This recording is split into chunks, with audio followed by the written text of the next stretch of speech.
Hello friends, स्वागत है दिवा स्टडी पॉइंट आईक्यू में। मैं देवेंद्र।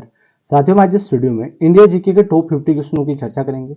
आप किसी भी कॉम्पिटेटिव एग्जाम की तैयारी करते हो तो आपके लिए वीडियो इंपॉर्टेंट रहने वाला है। पूरा वीडियो एंड तक देखते रहना है। और लास्ट में मैंने आपसे क्वेश्चन पूछा, उसका आंसर आपको कमेंट में देना है। और 50 में से आपके कितने क्वेश्चन राइट हो रहा है आपको कमेंट में बताना है। आज हमारा टेस्ट नंबर 5 है। टेस्ट नंबर 4 तक नहीं देखा तो आप चैनल पे इसकी प्लेलिस्ट में जाकर देख सकते हैं। ठीक है, सारे क्वेश्चन इंपॉर्टेंट और सिलेक्टेड है। पहला क्वेश्चन है, किस राज्य में सबसे पहले पंचायती राज प्रारंभ किया गया था? पंचायती राज सबसे पहले किस राज्य में प्रारंभ किया गया था? तो राइट हो जाएगा, राजस्थान राज्य में प्रारंभ किया गया था। आधुनिक भारत में प्रथम बार तत्कालिक प्रधानमंत्री पंडित जवाहरलाल नेहरू द्वारा राजस्थान के नागौर जिले के बगदरी गांव से 2 अक्टूबर 1959 को पंचायती राज व्यवस्था लागू की गई थी। आपसे पूछा जा सकता है कि पंचायती राज व्यवस्था लागू कब की गई थी? तो 2 अक्टूबर 1959 को। कहां से? राजस्थान से। राजस्थान के नागौर जिले के बगदरी गांव से ये पंचायती राज व्यवस्था लागू की गई थी। इंपॉर्टेंट क्वेश्चन है, ध्यान रखना है साथियों। अगला क्वेश्चन है, राज्य के नीति निर्देशक तत्वों का प्रावधान संविधान के किन अनुच्छेदों में किया गया है? नीति निर्देशक तत्वों का प्रावधान, तो आपका राइट हो जाएगा अनुच्छेद 36 से 51 तक नीति निर्देशक तत्वों का प्रावधान है। अगर आपको अनुच्छेदों के वीडियो देखना तो आप चैनल पे इसकी प्लेलिस्ट में जाकर 1 से 395 अनुच्छेद तक आपको वीडियो मिल जाएगा, वो आप देख सकते हैं। ठीक है, नीति निर्देशक तत्वों का प्रावधान अनुच्छेद 36 से 51 तक है। भारतीय संविधान में वर्णित नीति निर्देशक तत्वों का की प्रेरणा आयरलैंड से ली गई। ये क्वेश्चन भी इंपॉर्टेंट है। आपसे क्वेश्चन पूछा जा सकता है कि नीति निर्देशक तत्वों की प्रेरणा कहां से ली गई है? तो आयरलैंड से ली गई है। ठीक है, अगला क्वेश्चन है, व्यक्तिक सत्याग्रह किसने प्रारंभ किया गया था? व्यक्तिक सत्याग्रह किसने प्रारंभ किया? तो आपका राइट हो जाएगा इसमें विनोबा भावे ने किया था। ठीक है, इंपॉर्टेंट क्वेश्चन है। अगला क्वेश्चन है, भारतीय संविधान में मूल कर्तव्यों के प्रावधान की संस्तुति निम्नलिखित में से किसने की थी? भारतीय संविधान में मूल कर्तव्यों की, तो इसमें क्या राइट हो जाएगा? इसमें आपका राइट हो जाएगा स्वर्ण सिंह समिति। भारतीय संविधान में मूल कर्तव्यों के प्रावधान की संस्तुति निम्नलिखित में से किसने की थी? स्वर्ण सिंह समिति ने की थी। यहाँ पर आप देख सकते हैं, स्वर्ण सिंह समिति ने संविधान में 8 मूल कर्तव्यों के जोड़े जाने का सुझाव दिया था, लेकिन अनुच्छेद 51 के में 42वां संविधान संशोधन करके 1976 के द्वारा 10 मूल कर्तव्यों को जोड़ा था। ठीक है, संविधान में मूल कर्तव्य मूल संविधान में नहीं थे, बाद में जोड़े गए हैं। कब जोड़े गए हैं? 1976 में जोड़े गए हैं। 42वां संविधान संशोधन करके जोड़े गए हैं। उस टाइम 10 मूल कर्तव्य थे, वर्तमान में 11 मूल कर्तव्य हैं। तो 11वां मूल कर्तव्य कब जोड़ा गया था? यहाँ पर आप देख सकते हैं 2002 ईस्वी में 86वां संविधान संशोधन के द्वारा इसमें एक और यानी 11वां मूल कर्तव्य जोड़ा गया था। और इन सभी मौलिक कर्तव्यों को वर्मा समिति की अनुशंसा पर लागू किया गया था। ठीक है, तो ये इंपॉर्टेंट क्वेश्चन है, ध्यान रखना है साथियों। अगला क्वेश्चन है, किसी विधेयक के धन विधेयक होने का निर्णय कौन करता है? किसी विधेयक का धन विधेयक होने का निर्णय कौन करता है? तो आपका राइट हो जाएगा इसमें लोकसभा का अध्यक्ष वो करते हैं। लोकसभा के सदस्यों की संख्या निर्धारित करने का आधार होता है। लोकसभा के सदस्यों की संख्या निर्धारित करने का आधार होता है राज्य की जनसंख्या। ठीक है, जैसे वर्तमान में आप मान लो राजस्थान में 25 है लोकसभा की सीटें, तो जनसंख्या के आधार पर, राज्य की जनसंख्या के आधार पर निर्धारित किया जाता है। ठीक है, किस आधार पर? जनसंख्या के आधार पर। इंपॉर्टेंट क्वेश्चन है, ध्यान रखना है साथियों। अगला क्वेश्चन है, अध्यादेश जारी करने का अधिकार संविधान ने दिया था। अध्यादेश जारी करने का अधिकार संविधान ने दिया था। किसको दिया था? तो आपका राइट हो जाएगा इसमें राष्ट्रपति और राज्यपाल दोनों को। अध्यादेश जारी करने का अधिकार राष्ट्रपति को केंद्र में और सब जगह, और राज्य को राज्य में, राज्यपाल को राज्य में अध्यादेश जारी करने का अधिकार है, संविधान में दिया गया है। ठीक है, अगला क्वेश्चन है, भारतीय संविधान का वह भाग जो संविधान निर्माताओं की मनोदशा तथा आदर्शों को सही ढंग से व्यक्त करता है वह है। भारतीय संविधान का वह भाग जो संविधान निर्माताओं की मनोदशा तथा आदर्शों को सही ढंग से व्यक्त करता है, तो वह है आपका नीति निर्देशक तत्व। ठीक है, एक विधेयक कानून तब बनता है जब, एक विधेयक होता है वो कानून कब बनता है? तब बनता है जब इस पर राष्ट्रपति के हस्ताक्षर हो जाए। राष्ट्रपति से हस्ताक्षर होते ही कोई विधेयक होता है वो कानून बनता है। ठीक है, मृत्युदंड की सजा पाने वाले व्यक्ति को समाधान का अधिकार संविधान में सिर्फ किसे दिया गया है? किसे दिया गया है? तो राइट हो जाएगा राष्ट्रपति को दिया गया है। ठीक है, अगला क्वेश्चन है, साइमन प्रतिवेदन पर विचार के लिए बुलाए गए 3 गोलमेज सम्मेलनों में भाग लेने वाले प्रतिनिधि कौन थे? साइमन प्रतिवेदन पर विचार के लिए बुलाए गए थे 3 गोलमेज सम्मेलन में भाग लेने वाले प्रतिनिधि कौन थे? तीनों सम्मेलनों में भाग लेने वाले तो वो थे भीमराव अंबेडकर। ठीक है, भीमराव अंबेडकर ने तीनों सम्मेलनों गोलमेज सम्मेलनों में भाग लिया था और ये तीनों गोलमेज सम्मेलन हुए कहां पर थे? लंदन में हुए थे साथियों। ठीक है, ये भी आपको ध्यान होना चाहिए। यहाँ पर आप देख सकते हैं कब कब हुए थे प्रथम गोलमेज सम्मेलन 12 नवंबर 1930 में तथा द्वितीय गोलमेज सम्मेलन 7 सितंबर 1931 को शुरू हुआ और 1 दिसंबर 1931 को समाप्त हुआ। तीसरा गोलमेज सम्मेलन 17 नवंबर 1932 में हुआ। द्वितीय गोलमेज सम्मेलन में महात्मा गांधी जी ने भी भाग लिया था। तो ये तीनों गोलमेज सम्मेलन की डेट आपको याद होनी चाहिए और तीनों गोलमेज सम्मेलन में भाग लिया था भीमराव अंबेडकर ने और महात्मा गांधी जी ने सिर्फ द्वितीय गोलमेज सम्मेलन में भाग लिया था। यह भी आपको ध्यान होना चाहिए साथियों। भारतीय सिविल सेवा में चुने गए पहले भारतीय का नाम था। भारतीय सिविल सेवा में चुने गए पहले भारतीय का नाम तो आपका राइट हो जाएगा साथियों सत्येंद्र नाथ टैगोर। ठीक है, सन 1857 के निम्नलिखित नेताओं में से किसने सबसे पहले अपना बलिदान दिया? तो सबसे पहले बलिदान दिया था मंगल पांडे ने। किसने दिया? मंगल पांडे ने दिया था। स्वतंत्रता सेनानी मंगल पांडे ने 1857 में भारत में प्रथम स्वाधीनता संग्राम में महत्वपूर्ण भूमिका थी। उन्होंने अपने ही बटालियन के खिलाफ बगावत कर दिया था। मंगल पांडे ने चर्बी वाले कारतूसों को मुंह से खोलने से मना कर दिया था, जिस वजह से उन्हें गिरफ्तार कर लिया और 8 अप्रैल 1857 को उनको फांसी दे दी थी। डेट भी ध्यान होनी चाहिए, 8 अप्रैल 1857 को मंगल पांडे को फांसी दी थी। सांप्रदायिक निर्वाचन क्षेत्रों की पद्धति की शुरुआत भारत में किसके द्वारा हुई? किसके द्वारा हुई? तो आपका राइट जाएगा इसमें 1909 के मिंटो मार्ले सुधार से सांप्रदायिक निर्वाचन क्षेत्रों की पद्धति की शुरुआत। प्लासी का युद्ध कब हुआ? प्लासी का युद्ध कब हुआ? तो आपका राइट जाएगा साथियों प्लासी का युद्ध हुआ था 1757 में। प्लासी का युद्ध 23 जून 1757 को हुआ। इस युद्ध में एक और ब्रिटिश ईस्ट इंडिया कंपनी की सेना थी और दूसरी ओर बंगाल के नवाब की सेना थी। कंपनी की सेना रॉबर्ट क्लाइव के नेतृत्व में तथा बंगाल की सेना नवाब सिराजुद्दौला को हरा दिया था। बंगाल की सेना के सेनापति थे नवाब सिराजुद्दौला, जिनको रॉबर्ट क्लाइव की सेना ने हरा दिया था, ईस्ट इंडिया कंपनी की सेना ने हरा दिया था। तो ये आपको ध्यान होना चाहिए, इंपॉर्टेंट क्वेश्चन है। भारत को स्वतंत्रता प्राप्ति हुई। भारत को स्वतंत्रता प्राप्ति कब हुई? तो 15 अगस्त 1947 को भारत स्वतंत्र हुआ था। होम रूल आंदोलन किसके द्वारा चलाया गया था? होम रूल आंदोलन किसके द्वारा चलाया गया? तो राइट हो जाएगा एनी बेसेंट के द्वारा चलाया गया है। जब भारत को स्वतंत्रता प्राप्ति हुई तो उसमें भारत का वायसराय था। उस समय भारत का वायसराय कौन था? तो राइट हो जाएगा लॉर्ड माउंटबेटन था साथियों। कौन था? लॉर्ड माउंटबेटन था। भारतीय राष्ट्रीय कांग्रेस का प्रथम अधिवेशन किस स्थान पर हुआ था? प्रथम अधिवेशन तो आपका राइट हो जाएगा मुंबई में हुआ था। कहां पर हुआ था? मुंबई में हुआ था। यहां पर आप देख सकते हैं भारतीय राष्ट्रीय कांग्रेस की स्थापना 72 प्रतिनिधियों की उपस्थिति के साथ 28 दिसंबर 1885 को बंबई के गोकुलदास तेजपाल संस्कृत महाविद्यालय में हुई। इसके संस्थापक महासचिव A.O. ह्यूम थे, जिन्होंने कलकत्ते के व्योमेश चंद्र बनर्जी को अध्यक्ष नियुक्त किया था। तो इंपॉर्टेंट क्वेश्चन है, ध्यान रखना है साथियों। भारतीय राष्ट्रीय कांग्रेस का प्रथम अधिवेशन बंबई में हुआ और कब हुआ? 28 दिसंबर 1885 को, जिस दिन भारतीय राष्ट्रीय कांग्रेस की स्थापना हुई थी 72 प्रतिनिधियों की उपस्थिति में। अगला क्वेश्चन है, स्वराज मेरा जन्मसिद्ध अधिकार है, ये कहा था? किसने कहा था?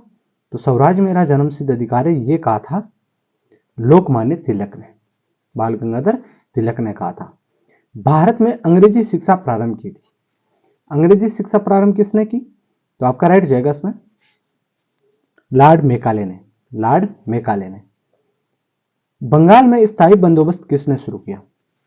बंगाल में स्थायी बंदोबस्त लॉर्ड कॉर्नवालिस ने शुरू किया था। भारत के स्वतंत्रता संग्राम के दौरान केसरी का संस्थापक संपादक कौन था? भारत के स्वतंत्रता संग्राम के दौरान केसरी का संस्थापक या संपादक कौन था? तो राइट जाएगा आपका बाल गंगाधर तिलक। महात्मा गांधी का दांडी मार्च कब प्रारंभ हुआ? महात्मा गांधी का दांडी मार्च 1930 में। डेट भी ध्यान रखना, 12 मार्च 1930 में दांडी मार्च प्रारंभ हुआ था। यहां पर आप देख सकते हैं 12 मार्च को साबरमती आश्रम से दांडी मार्च प्रारंभ हुआ।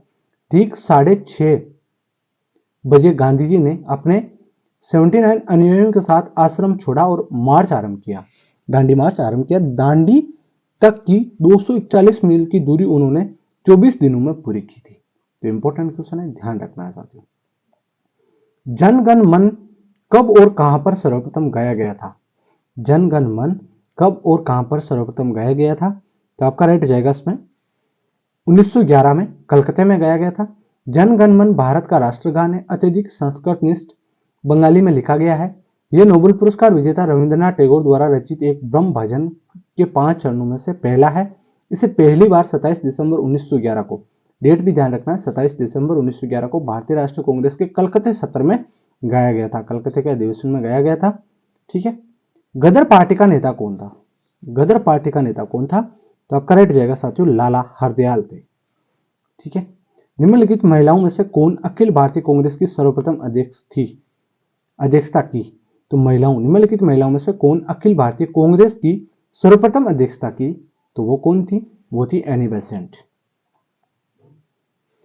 एनी बेसेंट 1917 में कलकत्ते में आयोजित भारतीय राष्ट्रीय कांग्रेस की पहली महिला अध्यक्ष बनी थी। ये ध्यान होना चाहिए आपको। पंजाब में अहमदिया आंदोलन किसने प्रारंभ किया? अहमदिया आंदोलन, तो आपका राइट हो जाएगा मिर्जा गुलाब अहमद ने किया था। भगत सिंह को निम्नलिखित में से किस कारण फांसी की सजा दी गई थी? भगत सिंह को किस कारण से फांसी की सजा दी गई थी? तो आपका राइट हो जाएगा साथियों जनरल सैंडर्स की हत्या के कारण। जनरल सैंडर्स की हत्या करने के कारण भगत सिंह, सुखदेव और राजगुरु को फांसी दी थी। यहां पर आप देख सकते हैं कब दी थी, 23 मार्च 1931 को शाम करीब 7:33 पर भगत सिंह और इनके दो साथियों सुखदेव और राजगुरु को फांसी दे दी थी। 12 घंटे, लगभग 12 घंटे पहले ही फांसी दे दी थी। 24 मार्च को देनी थी लेकिन पहले ही दे दी थी साथियों, ध्यान रखना। दिल्ली चलो का नारा संबंधित है, दिल्ली चलो का नारा संबंधित किससे है? तो आपका राइट हो जाएगा इसमें इंडियन नेशनल आर्मी से है। ठीक है। एशिया में द्वितीय विश्व युद्ध के पश्चात अपने को स्वाधीन घोषित करने वाला पहला देश कौन सा है? तो वो है भारत। कौन सा देश है?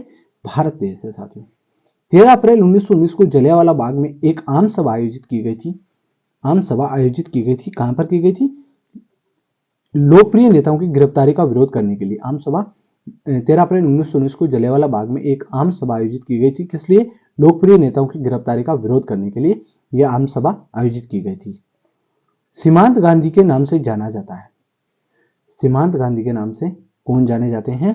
तो खान अब्दुल गफ्फार खान को सीमांत गांधी के नाम से जाना जाता है साथियों। भारतीय राष्ट्रीय कांग्रेस के संस्थापक कौन थे? भारतीय राष्ट्रीय कांग्रेस की स्थापना कब हुई?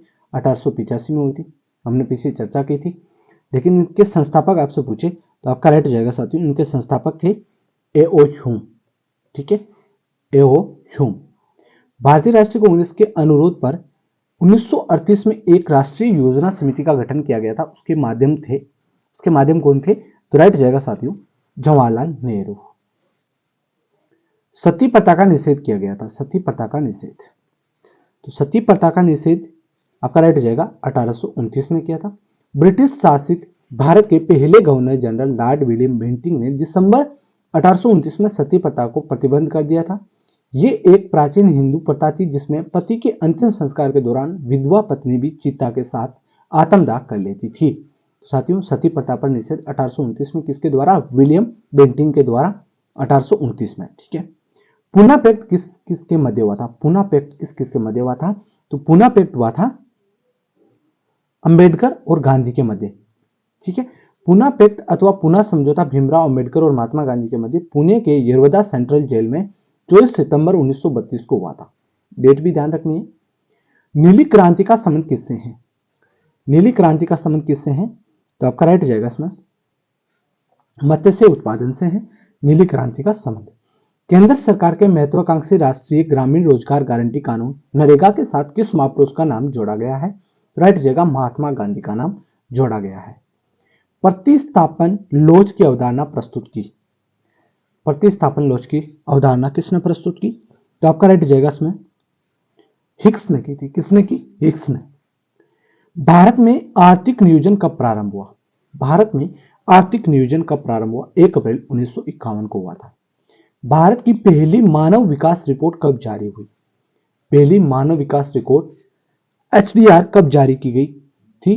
तो राइट हो जाएगा साथियों अप्रैल 2002 में। ठीक है। निम्नलिखित में से किस मद से प्राप्त राजस्व का बंटवारा केंद्र द्वारा राज्यों को नहीं करना पड़ता? राजस्व का बंटवारा केंद्र द्वारा राज्यों को नहीं करना पड़ता, तो आपका राइट हो जाएगा इसमें सीमा शुल्क का बंटवारा नहीं करना पड़ता है। 1857 के सैन्य विद्रोह के समय भारत के गवर्नर जनरल कौन थे? तो उसमें भारत के गवर्नर जनरल थे लॉर्ड कैनिंग। एवरेस्ट शिखर की ऊंचाई है, एवरेस्ट शिखर की ऊंचाई कितनी है? तो राइट हो जाएगा 8,848 मीटर। मुस्लिम लीग की स्थापना हुई थी, मुस्लिम लीग की स्थापना कब हुई? तो राइट हो जाएगा साथियों 1906 में हुई थी। पानीपत की तीसरी लड़ाई कब हुई थी? पानीपत की तीसरी लड़ाई कब हुई थी? तो राइट हो जाएगा 1761 में हुई थी। प्रथम और द्वितीय भी यहाँ पर आप देख सकते हैं और किन किन के मध्य हुई थी पानीपत की तीनों लड़ाइयां, डिटेल में यहाँ पर आप पढ़ सकते हैं। 1761 में अफगान आक्रमणकारी अहमद शाह अब्दाली और पुणे के सदाशिव भाऊ पेशवा के तहत मराठों के बीच लड़ा गया था। यह लड़ाई अहमद शाह अब्दाली ने सदाशिव भाऊ को हराकर जीत ली थी। तो ये ध्यान रखना है, अहमद शाह अब्दाली 1761 में पानीपत की तीसरी लड़ाई में जीत हुई थी अहमद शाह अब्दाली की और सदाशिव राव भाऊ को हराया था। पानीपत की पहली लड़ाई 21 अप्रैल 1526 को दिल्ली के सुल्तान इब्राहिम लोदी और बाबर के बीच लड़ी गई थी और बाबर इसमें विजय प्राप्त की थी। ठीक है, तो मुगल साम्राज्य की नींव बाबर ने रखी थी कब? 21 अप्रैल 1526 को दिल्ली में। ठीक है, तो ये आपको ध्यान होना चाहिए, 21 अप्रैल 1526 को सुल्तान इब्राहिम लोदी को हराकर बाबर ने मुगल साम्राज्य की नींव रखी थी। यही था पानीपत का प्रथम युद्ध।